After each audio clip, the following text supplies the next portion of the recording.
প্রথম প্রশ্নটা হলো, দাড়ি কি পরিমাণ লম্বা রাখা সুন্নত? দাড়ি সম্পর্কে যত হাদিস পড়লাম, মেজরিটি হাদিসে আল্লাহ রসুল বলছে তোমরা দাড়িকে ছেড়ে দাও, গুফকে খাটো করো, মুস কামানো যাবে না, কেসি দিয়ে বাড়ি দিয়ে ছোট করবেন। মনে থাকবে? ওয়াজ কি উপরে পড়তেছে? মুস কামানো যাবে না, কেসি দিয়ে খাটো করবেন। এই চিমটি দিয়ে ধরা যায় পরিমাণ একটু খাটো করলে হয়ে যায়। আর দাড়িকে ছেড়ে দিবেন, এটাই মেজরিটি, বেশিরভাগ হাদিস এটা। হ্যাঁ, এক মুষ্টির কথাটা যখন আসছে, এটা হলো মুসনাদ ইমামে আজমের মধ্যে আমি একটা রেওয়ায়েত পেয়েছি। রসুল করিম সাল্লাল্লাহু আলাইহি ওয়াসাল্লাম এবং সাহাবী হযরত আব্দুল্লাহ ইবনে ওমর রাদিয়াল্লাহু আনহুমা হজের সময় নবীজি এবং সাহাবী আব্দুল্লাহ ইবনে ওমর এইভাবে মুষ্টি করে ধরে এক মুঠের বাইরের এই দাড়ি মোবারকগুলি কেটে ফেলে দিলেন, একটু ছোট করলেন। ওখান থেকে বোঝা যায় দাড়ির সর্বনিম্ন সীমানা হলো এক মুষ্টি। সর্বনিম্ন সীমানা কত?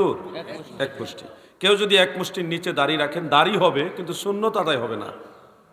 দাড়ি রাখা হবে কিন্তু সুন্নত আদায় হবে না। এখন ওয়াজ কার উপরে গিয়ে পড়ছে? আমি ভাই মাফ চাই, আমি সত্য কথা বলে দিছি। না, আমার সত্য কথা বলতে হবে, নাহলে আমার বিচার হবে।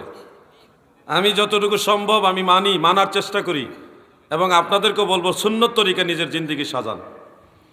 ছোটখাটো দাড়িওয়ালা ইমামের পেছনে নামাজ পড়লে নামাজ আদায় হবে কিনা? হবে, নামাজ হবে। আহলে সুন্নাতুল জামাতের চূড়ান্ত ফায়সালা হলো যে গুনাহগার ইমাম, যে গুনার সাথে কিছু না কিছু গুনাহ হয়ে যায়, গুনাহগার একেবারে কুফরি এবং শিরক না, গুনাহগার যে কোনো একটা গুনার কাজ করে ফেলেছে, এমন গুনাহগার যাকে ফাসেক বলা হয়, তার পিছনে ইক্তেদা করা জায়েজ আছে। 100% মাসুম তো আর আমরা কেউ না রে ভাই। এমন মাসুম ইমাম কই পাইবেন? মাসুম নিষ্পাপ ইমাম তো আপনি খুঁজে পাবেন না, কম বেশি গুনাহ আছে। তো এরকম গুনাহগারের পিছনে ইক্তেদা করা জায়েজ আছে, এটা আহলে সুন্নাতুল জামাতের চূড়ান্ত রায়। এটা হযরত আব্দুল্লাহ ইবনে আব্বাস রাদিয়াল্লাহু আনহুমা এই ব্যাপারে ফতোয়া দিয়েছেন। একজন ইমাম সাহেব বলে, দাড়ি ছোট বড় লম্বা এক প্রকার রাখলেই হয়, সুন্নত আদায় হবে। এই কথা সঠিক কিনা?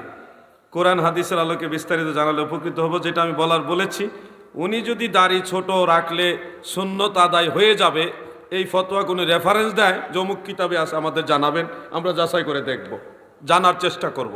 কিন্তু আমাদের জানার ভিতরে এক মুষ্টির নিচে দাড়ি রাখলে সুন্নত আদায় হবে না। আন্দাজের উপরে বললে তো হবে না রে ভাই। কিতাবুল আন্তাজ দিয়ে তো ইসলাম চলে না। আমি সর্বনিম্ন সীমার কথাটা বললাম, তাও হাদিস থেকে। রসুল পাক সাল্লাল্লাহু আলাইহি সাল্লাম এবং সাহাবী আব্দুল্লাহ ইবনে ওমর রাদিয়াল্লাহু আনহুমা, ওনারা দয়াল নবীজি সহ এইভাবে এক মুষ্টি ধইরা হজের সময় কেটে, এটা অন্য কোনো সময় দাড়ি নবীজি খাটো করেন নাই বা সাহাবীরাও করে নাই, শুধু হজের সময় এটা করছে। ওখান থেকে বোঝা যায় দাড়ির সর্বনিম্ন হদ হলো এক মুষ্টি। কথাটা বুঝতেছেন ভাই? এখন যদি কোনো দলিল কেউ দেখাইতে পারে যে ছোট ছোট করে রাখা যাইব, সে দলিলটা আমাদের জানাক, আমরা শিখলাম, অসুবিধা নাই। আমরা তো আর বলছি না যে দুনিয়ার সব আমরা জানি। পারলে অনেক কিতাবুল আন্দাজ দিয়ে দিলে বড় হইতো না।